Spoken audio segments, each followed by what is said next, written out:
composing element is so time consuming and so enormous. But of course, with everything, there's a back and forth. So you can only get so much information about a libretto until it starts having a musical life. And the dramaturgy of, things like the tempo of the music, the orchestration, which instruments are being used. It really is the dramaturge's job to, all of that is in service of how the audience and how the community is going to participate in the work. So, what is the experience of the audience going to be coming to this work for the first time? The message that I really want people to know is there's space to define it for yourself. If what you want to do is get together with a bunch of your friends and put on your prom dresses and come to the opera, then do that. Like, that is a great idea. Welcome to the Theatre Art Life podcast. Today, Rachel Peake joins us to share about her career as a theatre director and dramaturge. Rachel Peake is a director and dramaturge of theatre and opera and is the artistic director of the Grand Theatre in London, Ontario. From 2017 to 2020, she was the associate artistic director of the Citadel Theatre in Edmonton, where she led the Citadel's new play development initiatives. Her work has taken her across Canada from Corner Brook, Newfoundland to Victoria, British Columbia. Rachel is the recipient of 3 Jessie Richardson Awards, an Ovation Award, and a Betty Mitchell Award nomination. She is a graduate of Studio 58 and the University of Alberta. Rachel, welcome to the show. Thank you so much for having me. Yeah, it's great to have you. Do you want to share us a little bit on how you got started in the industry and what your career path has been? It's an interesting one. I grew up in a very small town called Hodgeville, Saskatchewan, which is a town of about 250 people. So not a community that had much by way of theater. Occasionally there would be a community theater project. So I really started off, there was a company called the Globe Theatre that would tour to my school. And I always thought that was the most magical day when these actors would come and they would be, just within reach of me. So I thought that I wanted to be an actor because that's really what I saw as a possible life path. So I went to the University of Alberta and started in acting. But really, even while I was there, I was very interested in new play development and directing and dramatic theory. And then I made my way to Vancouver, which a lot of Canadian actors do, and felt that I really needed to deepen my training as an actor. So I went to Studio 58 to do a conservatory program. And it was while I was there that they really started encouraging me to follow my directing path. I had this idea that you had to be 40 to be a director. So I thought, I'll do this acting thing. And then when I'm 40, I can do the directing that I'm intending to eventually do. And they basically told me that there's no need to wait. And so started me on a path with a director named James Fagan Tate, who I got to mentor with. And really from the time I started doing that, I never went back to acting. It really felt like I'd found the thing that spoke most deeply to me. And so I did a lot of mentorship. And fairly early on, I started running a company in Vancouver called Solo Collective Theatre that created exclusively new Canadian work. So the roots of my directing really existed in a new play development sphere. And that was all sort of evolving. And but I also have a real passion for music, and I could see that was something that I really needed to ground myself in if I wanted to really work as a musical theater director as well. So at that point, I was able to go to the Stratford Festival and intern on some big musicals there, including a new musical, Wanderlust by Morris Panich, that allowed me to sort of combine these two sides of passion for new play development and musical theater. So all of that kind of fed together to lead me into this directing career. And then because I have this passion for music as well, a friend of mine, Drew Facey, who's an amazing designer, had started to work in opera and said to me, like, you've really got to get in on this opera thing. It's amazing. The spectacle is huge. You get to play in this giant playground. So I have a background in classical piano, and so I was able to sort of start branching into opera, and it opened up this whole other world to me. And so the first main stage opera that I was invited to direct was a world premiere of a piece called Stick Boy, based on a novel by Shane Koizen and composed by Neil Weisenfeld. So that's how I sort of emerged into directing dramaturgy and opera all kind of simultaneously. Wow. Okay. So once the floodgates were open, that was it. Essentially, I'm yes. curious. I'm curious what it is that drew you and continues to draw you to new work and play development. Well, being involved in new play development is it really is a labor of love. It's about being part of creating something in a way that, I'm not a playwright. I've collaborated on pieces before, but I'm not someone who sits down and writes a play. And so by working in new play development, I get to have a hand in giving birth to a work of art from the ground up, but leaving the writing to the experts. And so I really love, a lot of what I love in theater is about collaboration, and it's about solving the puzzle. So getting in and figuring out what works and what doesn't. And new plays allow even more of that there's even more kind of pulling things apart and looking at them from all angles, and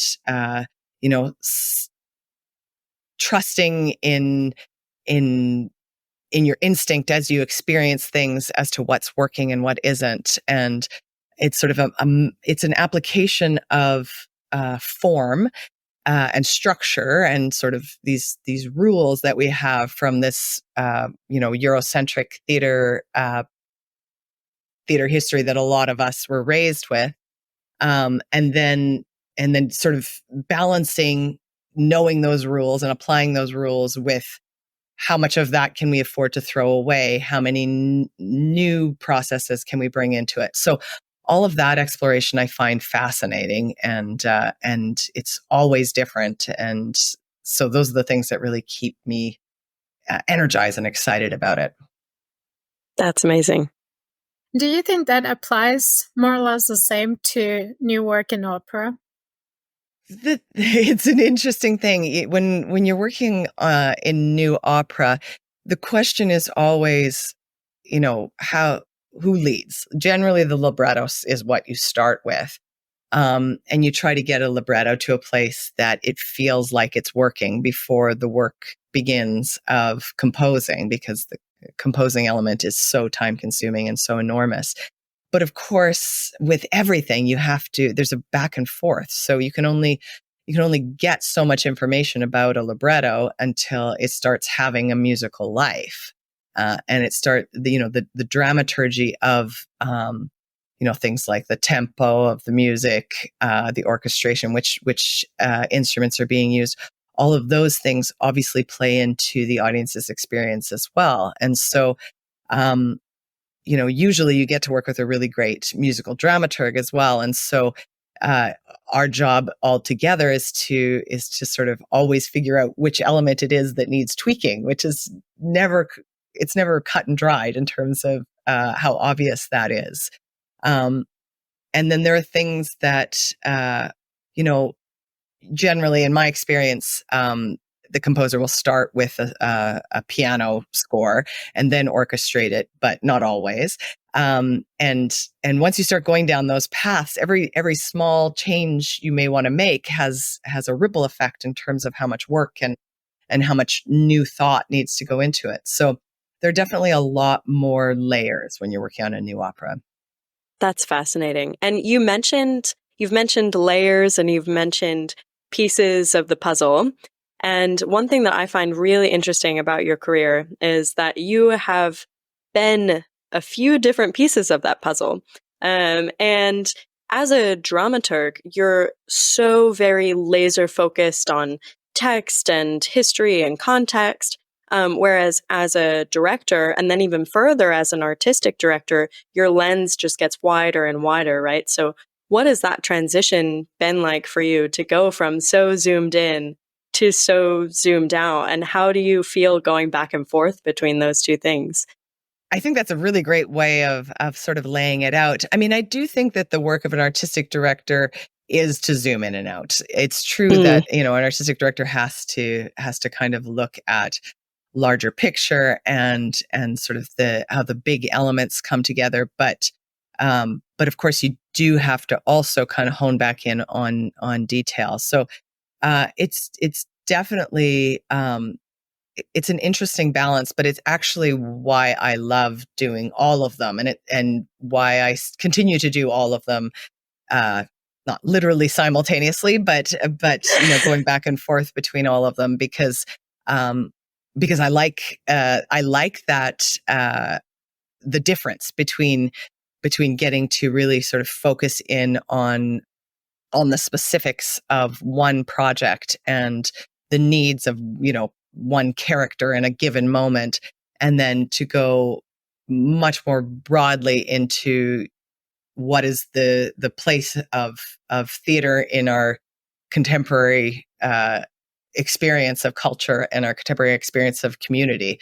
So I think that actually that myself, my personality, my brain actually does best when it gets used in those different ways in a sort of rotating fashion. And I think it actually, my subconscious works on the other things while my conscious is on one thing, and that back and forth actually, I think in some ways is where the real work gets done, in the sort of subconscious, unaware processing that goes on simultaneously. So yeah, it's fun to use different skills at different times. Yeah, and it sounds like you're keeping them all warmed up all the time.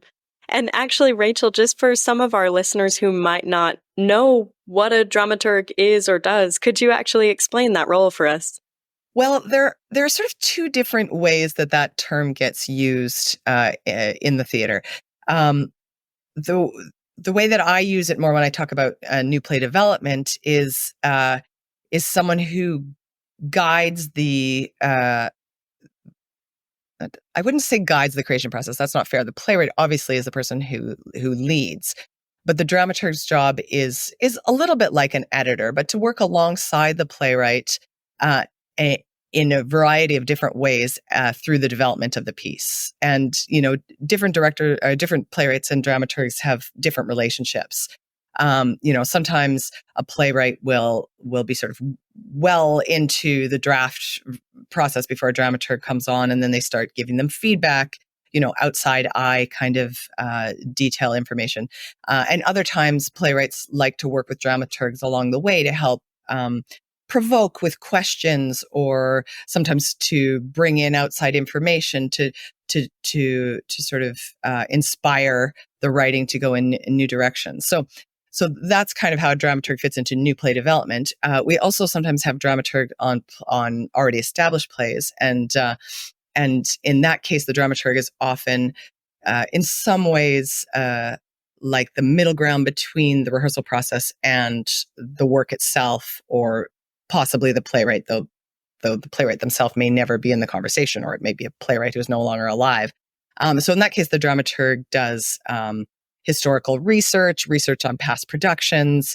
It really kind of becomes, in some ways, the voice of the play in the process. So it's a really important role. It is sometimes a role that is not included if it's not a new play, but it's always beneficial to have that extra voice as part of the process.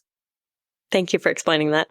You were going into the role on mostly new plays, right? And how we approach it mostly as the industry and from within. But how do you find this relationship to be with the audience and the community and how they welcome this kind of work? That's a great point. I think, as much as the dramaturg is part of that process, it really is the dramaturg's job to, all of that is in service of how the audience and how the community is going to participate in the work. So, you know, what is the experience of the audience going to be coming to this work for the first time? How will they receive this story when they haven't had all the conversations that we've had in building it? And is what we interpret that to be matching what the playwright is intending? So I definitely think that that future audience is constantly a part of the conversations that are had in those spaces. It is something that we're talking about a lot right now in the realm of dramaturgy, in terms of, as I spoke about, many of us were educated and grew up in this form that is really based on European playwriting, that's really based on that sort of white Western way of engaging with storytelling. And so, talking with colleagues from other cultures and other storytelling practices about different ways of that audiences receive story, and that different ways that audiences engage in structure, I think is really sort of blowing apart the conversations around dramaturgy in a really exciting way. There is sort of a traditional way of writing or of developing a play, and a lot of that's getting kind of blown apart as well. So, and I think, I think putting the diversity of audiences, what audiences are bringing into experience a play at the forefront of that is what really a lot of what's driving those conversations. Now, how do you actually do that? How do you determine what it is that people want to see, or what's going to get them out of the house and into the theater doors? Like, it's an age-old question, right? But I mean, when you're having these conversations about how to diversify the audience that's coming to your shows, do you include people from different communities? If this were a product, we might talk about doing like a focus group, but what is then the equivalent for a new play? Well, I mean, in some ways we do focus groups for new plays. I mean, I think as part of the development process, there'll often be some sort of stage reading. And I know that nowadays theaters work very hard to make sure that there is a wide range of representatives that are in that group, in that sort of audience for those developmental phases. In terms of how to plan things that audiences are going to respond to, I mean, I don't think that's my job as artistic director when I'm choosing plays. But I think when you're creating a play, the best plays are driven by a need to share something, to express something, to explore something. So really, if a playwright is fascinated with something, and that's or has this seed of an idea that's just they've been sitting with, and it's really been exciting them, that's really how plays are born. And then it sort of extrapolates from there, that one person's obsession with that thing or fascination with it tends to then multiply out. And so I definitely think it's very exciting in Canada right now that there's a real effort being made to encourage playwrights from communities that have previously not seen themselves represented on stage. And so through that, we are encouraging, more diverse stories that hopefully are going to speak to more diverse audiences. And now a note from our sponsor. The Theatre Art Live podcast is proud to be sponsored by ClearCom. ClearCom is the leader in voice communications for theatre and the performing arts. Call your cues with the simplicity and elegance of ClearCom Intercom Solutions. You can find them at clearcom.com. Go check them out. So, and how do you go about bringing people from diverse backgrounds onto your projects and your work? Do you mean as creators or as artists? Or I mean, I think the heart of that as an artistic leader is about making an effort to get to know who's out there. So making sure that I'm in conversation and attending smaller shows, indie shows, shows that are put on by all sorts of different people, by knowing who's coming out of the theater programs. The Grand Theatre really prides itself on being a training theater, so there's lots of opportunities for up and coming people to sort of hone their craft while at the Grand. So it's really, I think it's really important to me as an individual to just get to know who's out there and who's doing exciting work, and to provide opportunity and space for them to further that work, and for me to engage with different artists. Further to that, I'm curious to know, what is your process for actually curating a full season? What does that look like for you? Well, it's a lot of reading. Season planning. It's of course I have playwrights that I love, and I go and see a lot of theater. I go see a lot of theater in a lot of different places. And so through that, I get to see people, projects, ideas that excite me. I do have relationships with different producers and different agents who I can talk to about what I'm looking for, and they'll recommend things. I talk to other artistic directors and hear what they're curious about, or if they have projects. It does feel like there's a real sort of generosity of communication where artistic directors will share titles of plays, of things that either they're excited about doing that might be able to be co-produced, or that they're excited about, but for some reason doesn't fit in their season, but they would like to see the project have a life on a big stage. So that's always a great way as well.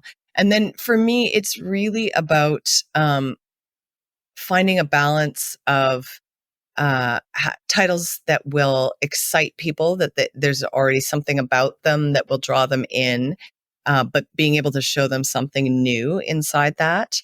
And being able to introduce people to new things, new ideas, new works, new playwrights that maybe they wouldn't otherwise have encountered, and to show them that, to sort of reveal something new to them. So to me, a big part of artistic directorship and planning a season is about that conversation that I'm having with my audience, and how we're all kind of in it together to sort of explore new things and to share what we're passionate about. And I think that's the fun and the excitement of that conversation. It sounds like your career is just absolutely bursting with passion and excitement. Is there anything in your day-to-day, or something about your role in general that is perhaps difficult or boring, or something that you don't like about? I mean, I'm genuinely curious, because you really you jumped into directing from the get-go, basically. Mm-hmm. And I'm curious to know what have been the growing pains. What are the things that are maybe not so fun? I think, directing can be a very lonely pursuit, in that you have, being the lead on a project means that you are making decisions all day long, and I am human. I definitely have, I trust my gut. I trust my preparation. I trust the work, that I do. But within that, of course, there's always time of doubt, and there's always time, and I also don't want to be someone who, is so strong in that trust that I don't keep space open to keep asking the questions. I think, some of my greatest mentors are people who weren't afraid to say they didn't know. But yeah, in that, I think that that can be certainly a hurdle of directing, is sort of a feeling, whether it's true or not, that one always needs to have the answers, and that and being willing to trust that sometimes you have to wait for the correct answer to come through. In terms of like the day to day or those sorts of challenges, I mean, the big challenges right now are this post-pandemic world that we live in, where labor costs have gone way up, material costs have gone way up, and in some cases, audience numbers are down. We're seeing audiences, at least in Canada, at the regional theaters, are less predictable, or we're not yet able to predict their behavior. So people are definitely coming out in big ways to certain things, and then other things much less so. So trying to balance all of those things along with the rising costs are a challenge that we're all facing. But the good thing about theater people is that we're creative. So there's also a lot of creative problem solving going on around that. That's true. We'll always have that going for us. That's literally what we do. Well, I was gonna, the way you close it, because that was on my notes of things I wanted to touch on, but funding the arts is always complicated, and doing so with contemporary practices or new work proves even more challenging. It might be a little bit of a question for a producer, but I don't know how much can you speak. And it's also a very region-specific or country-specific way of tackling it. So I don't know if you can speak about how Canada or the Ontario region deals with it. Yes, definitely. I mean, in Canada, we're very fortunate in many ways, in that during the pandemic, the Canadian government did provide some support to artists and to arts organizations to help bridge that time. The thing we're finding now, though, is that money is gone, and that there may be other cuts that come along with it. So it's definitely an ongoing question. I think philanthropy and some of the shifting ways that people donate, or the way that inflation has affected people's ability to donate and support the arts, is a challenge, and is something that we investigate in an ongoing way, and that definitely different regional theaters are talking to each other about and sharing information and resources about. So I think all of that, all of those funding questions are very pertinent. The regional theaters are not-for-profit models. So in Canada, we're registered charities, which means people can get tax benefits from donating. And we also fight really hard to try and keep our tickets affordable. So we always look to different ways of different sponsors who can fund specific programs. Like we have a Pay What You Can Day at the Grand, that is supported by a sponsor. So those are some of the ways that we kind of come at funding in both sort of traditional and non-traditional ways. It must be hard too to project what your audience attendance is going to be like in this post-pandemic world, which must make then the funding difficult as well, and also projecting what kind of funding you might get throughout the year. Do you find that you're taking more risks as an artistic director in this post-pandemic climate, in where you're trying to figure out what is it that's going to keep the doors open this year, you know? That's a great question. I think, boards are nervous right now. So as a not-for-profit, we're governed by a board who is ultimately the bosses of the executive director and artistic director. We're seeing companies close is the sad truth. We are seeing companies that are not producing in a given season or that are greatly reducing their season plans. And I think that makes boards nervous. So at the same time, I think in order to grow to meet our current environment, which is challenged by multiple things. During just before the pandemic, even we'd started to see numbers decline because so many people are getting their entertainment at home. We all do it. We all know that we stream TV, we stream movies. There are people. Some people are nervous about coming into downtowns with some of the challenges that are going on with unhoused people living on the streets. And so, but at the same time, there's also post-pandemic, there is a desire to come back together and to be live and in person with other humans. And so I think that in order to get people to excite people's imagination to come, to break the cycle of staying home, we do need to take risk, and we need to be inventive about what is it that people are looking for. And one of the big conversations we're having at the Grand right now is about the experience.